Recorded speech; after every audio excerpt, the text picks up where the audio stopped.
జమిలీ ఎలక్షన్స్ వల్ల ఉండే నష్టాలేంటి, లాభాలేంటి, అసలు జమిలీ ఎలక్షన్స్ జరుగుతాయా, జరిగిన తర్వాత ఉండే పరిణామాలు ఏ రకంగా ఉంటాయి, అసలు పాస్ అవుతుందా ఇది? సో నరేంద్ర మోడీ గారు అంటే ఏదైనా ముమ్కినే అంటారు, మోడీ అయితే ముమ్కినే అంటారు. అంటే అసాధ్యం అనేది నరేంద్ర మోడీ గారి డిక్షనరీలో ఏది లేదు. భారత పార్లమెంట్లో వారు ప్రవేశపెట్టే ప్రతి బిల్లు కూడా పాస్ అవుతూనే వస్తుంది. అన్న దాన్ని పూర్వాపరాలకు పోయేకంటే ముందు నేను మీకు 2 విషయాలు చెప్పదలుచుకున్నాను.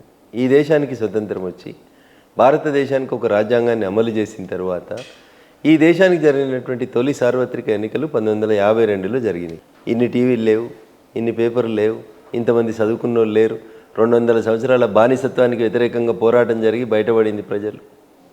1952లో ఈ దేశంలో ఉన్న అన్ని రాష్ట్రాల శాసనసభలకి ఈ దేశ పార్లమెంట్కి ఎన్నికలు జరిగినాయి. ప్రజలు ఓట్లు వేయలేదా అన్న? కొన్ని రాష్ట్రాల్లో వేరే పార్టీలు గెలిచినాయి, కేంద్రంలో ఒక పార్టీ అధికారంలోకి వచ్చింది. 1952 మొదటి సార్వత్రిక ఎన్నికలు అన్ని రాష్ట్రాలు పార్లమెంట్కి కలిపి జరిగినాయి. 1957 రెండవ సార్వత్రిక ఎన్నికలు అన్ని రాష్ట్రాలు పార్లమెంట్ కలిసి ఒకటేసారి జరిగినాయి.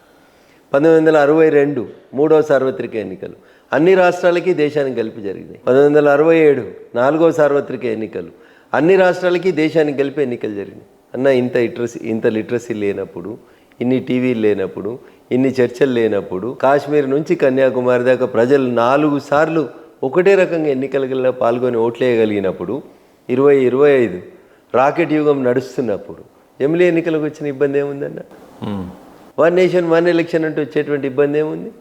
1 నేషన్ 1 ఎలక్షన్ కాన్సెప్ట్ని ఖరాబ్ చేసిందే కాంగ్రెస్. ఈ దేశ తొలి ప్రధాని జవహర్లాల్ నెహ్రూ గారు కేరళలో ఎన్నికైనటువంటి కమ్యూనిస్టు ప్రభుత్వాన్ని, కమ్యూనిస్టులకి వాళ్ళకి చెడిన తర్వాత మొట్టమొదటిసారిగా ఒకసారి ప్రజల చేత ఎన్నుకోబడినటువంటి ఒక కమ్యూనిస్టు ప్రభుత్వాన్ని రద్దు చేసి ఈ 1 నేషన్ 1 ఎలక్షన్స్ డిస్టర్బ్ చేసినటువంటి గౌరవ ప్రధాని ఎవరంటే ఈ దేశ తొలి ప్రధాని జవహర్లాల్ నెహ్రూరే. ఇప్పుడు 1 నేషన్ 1 ఎలక్షన్ వస్తే మీకు వచ్చే ఇబ్బంది ఏంది? గతంలో మీరే చేసినప్పుడు ఇప్పుడు ఒప్పుకోకపోవడానికి గల కారణాలు ఏంటి? వార్డు మెంబర్కి వేరే వేస్తారు, సర్పంచ్కి వేరే వేస్తారు, ఎంపీటీసీకి వేరే వేస్తారు, జడ్పీటీసీకి వేరే వేస్తారు, ఎమ్మెల్యేకి వేరే ఓటేస్తారు, ఎంపీకి వేరే ఓటేస్తారు. అరే నీకంటే నాకంటే ప్రజలు 100 రెట్లు తెలివైన వాళ్ళన్నా వాళ్ళని అమాయకులని ఎట్లా అంటావు నువ్వు? వాళ్ళకి తెలియదు ఎట్లా అంటావు? 1 నేషన్ 1 ఎలక్షన్ తోటి మీకు వచ్చే నష్టమైంది 52లో 57లో 62లో 67లో నష్టం లేనప్పుడు 29లో వచ్చే నష్టమైంది. బీజేపీ చేస్తుంది కాబట్టి మనం వ్యతిరేకించాలి. ఇంతకు మించి వేరే మూర్ఖత్వం లేదు అందులో. 1 నేషన్ 1 ఎలక్షన్ ప్రజల మీద వ్యయ ప్రసారాన్ని తగ్గిస్తుంది. ప్రతి 6 నెలలకు ఒకసారి ఎలక్షన్ కోడ్ పెట్టే బాధ తగ్గుతుంది. ఒకసారి ఎలక్షన్స్ అయిపోతే ప్రశాంతంగా 5 సంవత్సరాలు మీరు పరిపాలించడానికి వెసులుబాటు కల్పిస్తుంది. ఏ రకంగా ఉండొచ్చు ఎలక్షన్స్ అంటే? ఎమ్మెల్యేకి ఎంపీకి ఒకేసారి పడతాయా, లేకపోతే సర్పంచ్లకి జడ్పీటీసీలకి ఎంపీటీసీలకి వీళ్ళందరిది కూడా ఒకేసారి ఉంటుందా? ఏ రకంగా ఉండబోతుంది? ఎమ్మెల్యే ఎంపీ ఎలక్షన్స్ ముగిసిన తర్వాత 100 రోజుల లోపల అన్ని స్థానిక సంస్థల ఎన్నికల్ని పూర్తి చేస్తారు. ఇది 1 నేషన్ 1 ఎలక్షన్ థియరీ. 1 నేషన్ 1 ఎలక్షన్లో అసెంబ్లీకి పార్లమెంట్కి ఒకసారి అయితే ఎన్నికలు, ఆ తర్వాత గ్రామ పంచాయతీలకి, మున్సిపాలిటీలకి, మండలాలకి, జిల్లా పరిషత్లకి వీటన్నింటికి కలిపి 100 days లోపల ఆ రాష్ట్ర ప్రభుత్వం ఎన్నికలు పూర్తి చేస్తుంది. ఈ రకంగా 2 రకాలుగా జరుగుతాయి. ఒకసారి అసెంబ్లీ పార్లమెంట్కి, తర్వాత స్థానిక సంస్థలకి.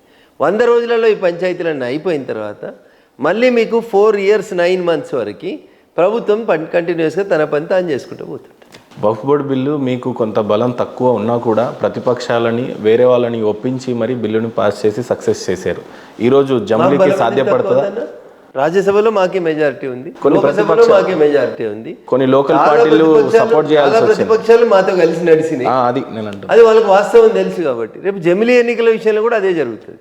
అనేక పార్టీలకి మాతో కలిసి నడవాలని ఉంది, నడుస్తారు. 1 నేషన్ 1 ఎలక్షన్ బిల్ కూడా పాస్ అవుతుంది. సో ఖచ్చితంగా రానున్న రోజుల్లో జమిలీ అనేది చూస్తుంది. జమిలీ ఎన్నికలు వస్తాయి. 1 నేషన్ 1 ఎలక్షన్ ఎట్లయితే వస్తుందో ఈ దేశంలో ఉన్న ప్రజలందరికీ ఒకటే యూనిఫామ్ సివిల్ కూడా, కామన్ సివిల్ కూడా మీరు ఏమని పిలుస్తారో అది కూడా వస్తుంది. అది కూడా నరేంద్ర మోడీ గారి నాయకత్వంలోనే వస్తుంది, బీజేపీ నాయకత్వంలోనే తీసుకొస్తాం ఈ బిల్లులని. సో ఖచ్చితంగా ఈ బిల్ పాస్ అవుతుంది అని 100% పాస్ అవుతుంది. వీఆర్ డెమోక్రటిక్ కాబట్టి, మేము ప్రజా విశ్వాసాన్ని చూరగొన్న ప్రభుత్వం కాబట్టి 100% పాస్ అయ్యింది. జమిలీ ఎలక్షన్స్ నిజంగానే అయిపోయిన తర్వాత భారతదేశంకు ఉండే లాభాలు ఏంటంటే ఏం చెప్తారు? నేను అదే చెప్తా ఉన్నా. ఇప్పుడు 2024 మేలో మాకు ఎలక్షన్స్ అయినాయి, జూన్లో రిజల్ట్ వచ్చింది. 6 నెలలు కాకముందే ఇంకో రాష్ట్రానికి ఎన్నికలకు పోతుంది, ఎలక్షన్ కోడ్ 3 నెలలు, మళ్ళీ 3 నెలలు కాకముందే మళ్ళీ రాష్ట్రానికి ఎలక్షన్. ప్రధానమంత్రి గారు కూడా మా పార్టీ నాయకుడే కదా, వారు కూడా ఎన్నికల ప్రచారంలో పోవాలి కదా. అంతే కదా. దీనివల్ల గవర్నెన్స్ డిస్టర్బెన్స్ అవుతుంది. ఇప్పుడు అమెరికాలో ప్రెసిడెంట్ అధ్యక్ష పదవికి ఒకసారి ఎన్నికలు అవుతాయి, మళ్ళీ 6 ఏళ్ల దాకా ఏముండదు కదన్న పంచాయతీ. అంత పెద్ద దేశం అని చెప్తారు కదా, ప్రపంచంలోనే నెంబర్ 1 స్థానంలో ఉన్న దేశానికి ఒక్కసారి ఎన్నిక జరిగితే ఇబ్బంది కానప్పుడు 4వ ఎకానమీలో ఉన్న మనకు ఒకసారి ఎన్నిక జరిగితే మీకు వచ్చే నష్టమైంది? సో కంపారిజన్ లేదు. బట్ నేనేమంటున్నా, మన డెమోక్రటిక్ స్పిరిట్ చాలా గొప్పది. ఎలక్షన్ల తెల్లారి మీరు పేపర్లో చూస్తే 90 ఏళ్ళ ముసలవని మంచం మీద పట్టుకొని వచ్చి 4 ఎత్తుకొని వచ్చి ఓటేపిస్తారు. ఎందుకవ్వా నీకు ఈ కష్టం అని అడిగితే అవ్వ చెప్తుంది, ఓటు వేయకపోతే బిడ్డ జనాభా లెక్కలలో లేనట్టట కదా అని చెప్తుంది. కానీ చాలా మంది చదువుకున్న వాళ్ళు ఓటు అంటే సెలవు అని చెప్పి ఎంజాయ్ చేస్తారన్న, మాళ్ళకు పోతారు లేకపోతే సినిమాలకు పోతారన్న. So this is the beauty of the democracy of this country, that you should understand. Intellectuals, బ్యూరోక్రాట్స్లు చేసే విమర్శలు ఏంటంటే, ఒక డిగ్రీ, పిహెచ్డి, ఎంబీఏ చేసిన తర్వాత నీకు ఉద్యోగం రావట్లేదు అని అంటే నీ ఎడ్యుకేషన్లో ఏదో తప్పు ఉంది, అందుకని నీకు రావట్లా. లేదు, ఒక స్టార్టప్ చేసుకోవడానికో లేకపోతే ఇంకా ఏదైనా బాగా థింక్ చేయాలి అని అంటే దేనికైనా ఎడ్యుకేషనే చాలా ఇంపార్టెంట్ అంటారు. అలాంటి ఎడ్యుకేషన్ని చాలా గతంలో నిర్లక్ష్యం చేశారు. సో బీజేపీ వచ్చిన తర్వాత ఎడ్యుకేషన్ పాలసీస్ మీద ఏ రకమైనటువంటి బడ్జెట్ ప్రవేశపెట్టింది, ఏ రకమైనటువంటి పాలసీస్ చేంజ్ చేసి నిజంగానే చదువుకున్నటువంటి విద్యార్థులకి ఆ విద్య ఉపయోగపడే విధంగా ఉంది అని అంటే ఏం చెప్తారు? ముందుగా నేషనల్ ఎడ్యుకేషన్ పాలసీ అని 2020 తీసుకొచ్చినాం. దేశానికి స్వతంత్రం వచ్చినాక విద్యా వ్యవస్థ లోపల 34 ఏళ్ళ తర్వాత ఒక గొప్ప మార్పుని నూతన జాతీయ విద్యా విధానం ద్వారా ప్రవేశపెట్టి, సో పిల్లలకి స్పూన్ ఫీడింగ్ బంద్ చేసి తమ కాళ్ళ మీద తాళ్ళే ఐటీఐలు, ఐఐటీలు, పాలిటెక్నిక్లు, ఎక్కడైతే ప్రొడక్టివిటీ వైపు విద్యార్థులు మళ్ళడానికి, ఇప్పుడు చాలా చోట్ల చాలాసార్లు పేపర్లలో చూస్తాం మనం, ఒక ఇల్లు క్లీన్ చేయడానికి ఒక రోబోను ఒక ఐఐటి విద్యార్థి తయారు చేసిండు అని చూస్తాం. నాకు జరిగిన ప్రాక్టికల్ ఎగ్జాంపుల్ చెప్తాను. నేను మొన్న మార్చ్, ఏప్రిల్లో స్కూళ్ళలో ఒక స్కూల్కి వెళ్ళా, ప్రైవేట్ స్కూల్.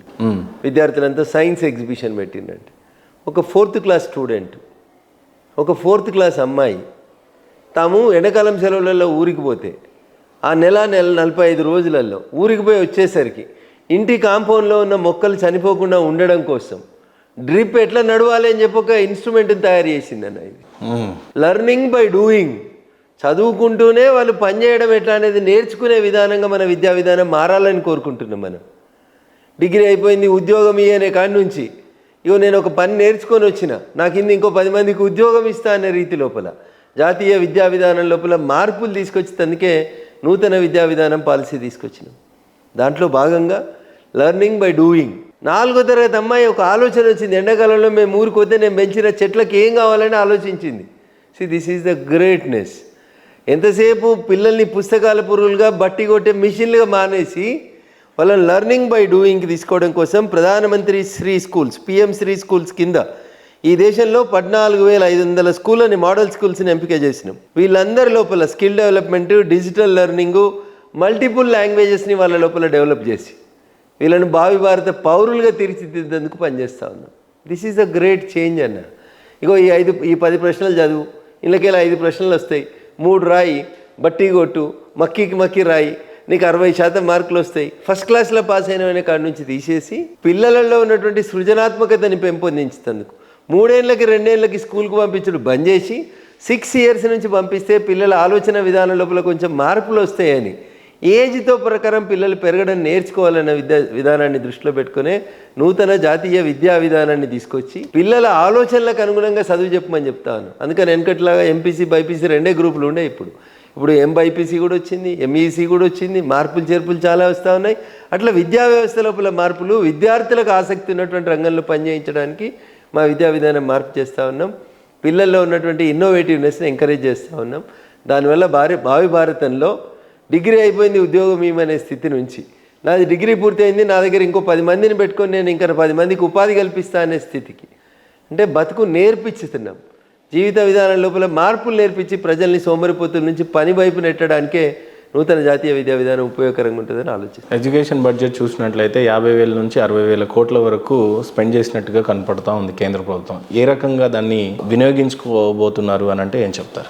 టెంపరీగా కొత్త బిల్డింగ్లు కట్టుర్రి, కొత్త కంప్యూటర్లు ఇయ్యరు అని చెప్తలేము మేము. ఉన్న వసతులని అక్కడ ఉన్నటువంటి పరిసరాలకు అవసరంగా, అక్కడ ఉన్నటువంటి విద్యార్థులకు అవసరంగా వాటిని అనుగుణంగా మారుస్తే, ఎవరు చెప్పినా ఒక పాపకి తన ఎండాకాలంలో ఇంటికి పోతే నా చెట్లు చచ్చిపోవద్దు, వాటికి నీళ్ళు కావాలనే ఆలోచన వచ్చి ఉంటుంది. 40-45 రోజులు ఒక మొక్క బతకాలి అంటే దానికి ఎన్ని నీళ్ళు అవసరమైతే అనే క్యాలిక్యులేషన్ ఎవరు చెప్పిరా పాపకి?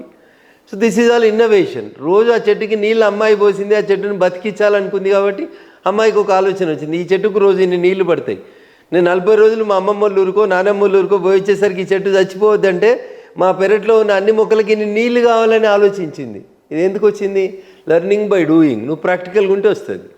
కోళ్ళని పోల్ట్రీ ఫామ్లో పెట్టి ఏసీలో పెట్టి పెంచినట్టు పెంచకుండా పిల్లల్ని బయటి ప్రపంచంతో ఎడ్యుకేట్ చేసి బయటి ప్రపంచంతో కలిసి పెరిగేలాగా చేస్తే పిల్లలకి ప్రపంచం, పర్యావరణం అన్నీ నేర్పిస్తుంది వాళ్ళకి. ఇలా పర్యావరణం బాగుండాలని పిల్లలు చాలా చేస్తూ ఉన్నారు, ప్లాస్టిక్ని వాడకుండా చేస్తూ ఉన్నారు. So these are all innovations.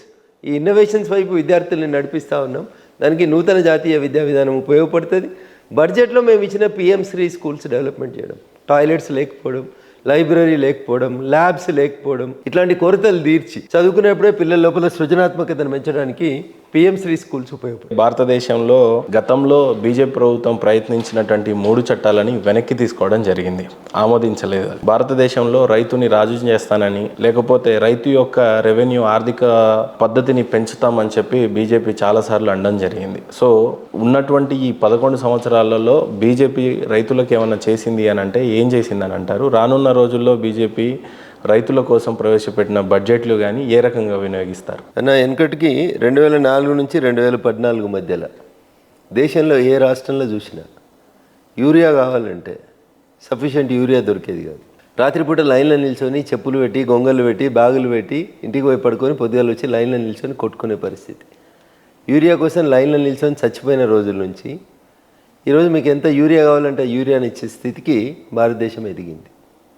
ఉత్తగానే రాలేదన్న, చిన్న ఆలోచన. మరి ఆక్స్ఫర్డ్లో చదివిన వాళ్ళకి, కేంబ్రిడ్జ్లో చదివిన వాళ్ళకి ఎందుకు రాలేదో నాకు తెలియదు. యూరియా అంతా అప్పుడు బ్లాక్ మార్కెటింగ్కి పోయేది, పాల తయారీకి వాడుకునేటోళ్ళు, ఇతర కెమికల్స్ తయారీలో వాడేటోళ్ళు. ఇప్పుడు నరేంద్ర మోడీ గారు ప్రధానమంత్రి అయిన తర్వాత ఒక చిన్న లాజిక్, యూరియాకి వేప నూనెని యాడ్ చేసి దాన్ని చేదుగా చేసేస్తే you cannot add it in any other chemicals. ఈ ఒక చిన్న ఆలోచన రాలేదు ఆక్స్ఫర్డ్లో, కేంబ్రిడ్జ్లో చదువుకున్న వాళ్ళకి. నరేంద్ర మోడీ గారు వచ్చినాక చేస్తే భూమికి ఫెర్టిలిటీ పెరిగింది, రైతుకి యూరియా దొరికే స్థితికి వచ్చినాం. మనం ఏ సీజన్కి ఆ సీజన్కి ముందే రైతులకు కావాల్సినటువంటి అన్నీ కూడా ఇస్తూ ఉన్నాం. అంతర్జాతీయ మార్కెట్లో యూరియా బ్యాగ్ విలువ 3500 పెరిగింది. దాదాపు 3200 భారత ప్రభుత్వమే సబ్సిడీ ఇస్తుంది. ఒక చిన్న సన్నకారు రైతుకి ఏడాదికి 5 బస్తాలు పడతాయంటే ఎన్ని పైసలు మిగులుతున్నాయన్నా? 3000 లెక్కేసుకున్నా 15,000 రూపాయలు నేరుగా మిగులుతున్నట్టు. PM కిసాన్ సమ్మాన్ నిధి కింద 3 ఇన్స్టాల్మెంట్ల కింద ప్రతి రైతుకి 2000 చొప్పునిచ్చి చిన్న సన్నకారు రైతులకి సంవత్సరానికి 6000 ఇచ్చి వాళ్ళకి సాయం చేస్తున్నాం కదన్నా. నేను ఇందాక చెప్పిన డ్రోన్లు తీసుకొచ్చినాం కదన్నా, కూలీలను పెట్టి మందు కొట్టుడు బంద్ చేసి ఒక రైతు డ్రోన్ ఆపరేట్ చేసి తన పొలం అంతా మందు కొట్టుకునేటువంటి పరిస్థితి తీసుకొచ్చినాం. వ్యవసాయంలోకి ఆధునిక పనిముట్లు తీసుకొచ్చినాం. వ్యవసాయ రంగాన్ని మోడర్నైజేషన్ వైపు నడిపిస్తూ ఉన్నాం. ఎక్కడికక్కడ రైతుల్ని స్వయం సమృద్ధి చేస్తూ ఉన్నాం. ఇవన్నీ ఆదాయాన్ని పెంచడానికి ఉపయోగపడేటువంటి. పక్క దేశాల్లో చూసినట్లయితే అగ్రికల్చర్లో వాడుతున్నటువంటి ఇన్నోవేషన్ మిషన్స్ భారతదేశంలో ఇంకా ఆ టెక్నాలజీని ఆమడ దూరంలోనే ఉన్నట్టుగా కనపడతా ఉంది. బీజేపీ తీసుకున్నటువంటి చొరవ ఏ రకంగా ఉంది అని అంటే ఏమంటారు? సరే, అదే చెప్పిన ఇందా మీకు డ్రోన్లను తీసుకొచ్చినాం అంటున్నా. కూరగాయలకు మందు కొట్టాలి, ఒక చెట్టుకు మందు కొట్టాలంటే స్పెసిఫిక్గా పోయి అక్కడికే డ్రోన్ ద్వారా పోయి కొట్టగలిగే స్థితికి తీసుకొచ్చినాం. అంతర్జాతీయ మార్కెట్ లోపల ఉన్నటువంటి ఒడిదుడుకులు, దేశీయ మార్కెట్లో ఉన్న ఒడిదుడుకుల్ని దృష్టిలో పెట్టుకొని ఈనాం వ్యవస్థ, నువ్వు నిజామాబాద్లో ఉండే రైతు నిజామాబాద్లోనే మార్కెట్ యార్డ్లో కూర్చొని దేశంలో ఎక్కడ ఎక్కువ ధర ఉంటే అక్కడ తను పండించినటువంటి పంటలు నమ్ముకోవడానికి ఈనాం వ్యవస్థను తీసుకొచ్చినాం. ఇంగ్లీష్ అక్షరం ఈనాం, అది తీసుకొచ్చినాం. వ్యవసాయ పనిముట్లకి రైతులకి పైసలు ఇస్తున్నాం, కోల్డ్ స్టోరేజ్లు కట్టిస్తున్నాం, గోడౌన్లు కట్టిస్తున్నాం. రైతు ఇమ్మీడియట్గా అమ్ముకోకుండా తన పండించిన పంటను నిల్వ చేసుకొని తనకు మార్కెట్లో అనుకూలమైన రేటు వచ్చినప్పుడు అమ్మేందుకు ఉపయోగపడతా ఉన్నాం. PM కిసాన్ సమ్మాన్ నిధి ఇచ్చినాం, డ్రోన్లు తెచ్చినాం, ట్రాక్టర్లు ఇచ్చినాం, వ్యవసాయ పనిముట్లు ఇచ్చినాం, డ్రిప్ ఇరిగేషన్ ఎంకరేజ్ చేస్తూ ఉన్నాం. సబ్సిడీ మీద రైతుకు కావాల్సినటువంటి అన్ని సదుపాయాలను ఇస్తూ ఇంకా మీరు అన్నట్టు ఇంకా చేయాల్సినవి చాలా ఉన్నాయి. అంతర్జాతీయ మార్కెట్కి పోటీ పడడానికి ఇంకా రైతు కొన్ని అవసరాలు ఉన్నాయి. వాటి ఖచ్చితంగా నెరవేరుస్తాం, తీరుస్తాం. మీరు చెప్పినటువంటి చట్టాలను నరేంద్ర మోడీ గారే ఉపసంహరించిండ్రు. నరేంద్ర మోడీ గారి ప్రభుత్వమే ప్రవేశపెట్టింది, నరేంద్ర మోడీ గారి ప్రభుత్వమే విత్డ్రా చేసుకుంది. సందర్భం అది మీకు తెలిసినటువంటి అంశమే. కావాలని దాని మీద బురద జల్లినారు తప్ప ఇంకొకటి కాదు. ఏ దేశంకైనా గట్టి పిల్లర్లుగా ఉండేది ఏదన్నా ఉందంటే ఈజీ ఆఫ్ డూయింగ్ బిజినెస్ ఒకటి, స్టార్టప్ బిజినెస్ ఒకటి. ఆ ర్యాంక్లో చూసినట్లయితే భారతదేశంలో ఈజీ ఆఫ్ డూయింగ్ ఏ రకంగా ఉంది బిజినెస్ విషయంలో, స్టార్టప్ చేస్తున్నటువంటి యువతకి ఏ రకమైనటువంటి బడ్జెట్ ప్రవేశపెట్టి సపోర్ట్ చేస్తున్నారు? ఫ్యూచర్లో ఏ రకంగా స్టార్టప్ ఇండియా కానీ ఎంటర్ప్రెనర్స్కి కానీ బీజేపీ ఏ రకంగా సపోర్ట్ చేయబోతుంది అని అంటే మీరు ఏం చెప్తారు? ఇప్పుడు ఈజ్ ఆఫ్ డూయింగ్ బిజినెస్లో నరేంద్ర మోడీ గారు ప్రభుత్వం అధికారంలోకి వచ్చేసరికి భారతదేశం ప్రపంచ ర్యాంకులలో 132వ ర్యాంకులో ఉండే, ఈరోజు 63వ ర్యాంక్ వచ్చింది. సో ఎంత గణనీయమైనటువంటి మార్పు వచ్చిందో మీరు ఒకసారి అర్థం చేసుకోవాలి. ఈ దేశంలో దళితులను ఉద్దేశించి దళితుల్ని పారిశ్రామికవేత్తల్ని చేసేందుకు డిక్కీ అని ఒక సంస్థ పనిచేస్తుంది. నరేంద్ర మోడీ గారు ప్రధానమంత్రి అయ్యే కంటే ముందు ఏ ప్రధానమంత్రి కూడా డిక్కీ ప్రోగ్రామ్కి ఫుల్ డే అటెండ్ కాలేదు. వచ్చి రిబ్బన్ కట్టేసి ప్రోగ్రామ్ ఆన్ అయిందని వెళ్ళిపోయేటోళ్ళు. కానీ ఒక దేశ ప్రధాని సాక్షాత్తు ఫుల్ డే కూర్చొని దళిత పారిశ్రామికవేత్తల ఆలోచన విధానం ఎట్లుంది, ఏం చేయాలనే దాని లోపల కూడా ఆయన ఇంటరాక్ట్ అయినాడు. So this is how we will concern. మా కన్సర్న్ ఇట్లా పేద ప్రజల కోసం ఉంటుంది. అందుకనే అది ఏ రంగం తీసుకున్నా కానీ నరేంద్ర మోడీ గారి నాయకత్వం లోపల చాలా స్పష్టంగా ప్రజలకి బెనిఫిట్ జరిగేందుకు మాత్రమే పనిచేసినాం తప్ప ఇంకొకటి కాదు. మీరు స్టార్టప్ల గురించి మాట్లాడినా లేకపోతే మేక్ ఇన్ ఇండియా కోసం మాట్లాడినా అన్ని రంగాల లోపల కూడా ఎంకరేజ్మెంట్ ఎవరికి దొరుకుతుంది అంటే కొత్త తరానికి అంకురాల పేరిట వచ్చి నేను ఒక కంపెనీ పెట్టుకోవాలనుకుంటున్నా, దానికి కూడా లోన్లు ఇస్తూ ఉంది భారత ప్రభుత్వం. ప్రజలని తన కాళ్ళ మీద తను నిలబడేలా చేస్తూ ఉంది భారత ప్రభుత్వం. ప్రజల్ని పనుల వైపు మళ్లించేలాగా ఆలోచన చేస్తుంది భారత ప్రభుత్వం, నరేంద్ర మోడీ గారి నాయకత్వం. ఇంకెవరు కూడా ఈ దిశగా ఆలోచించలేదు.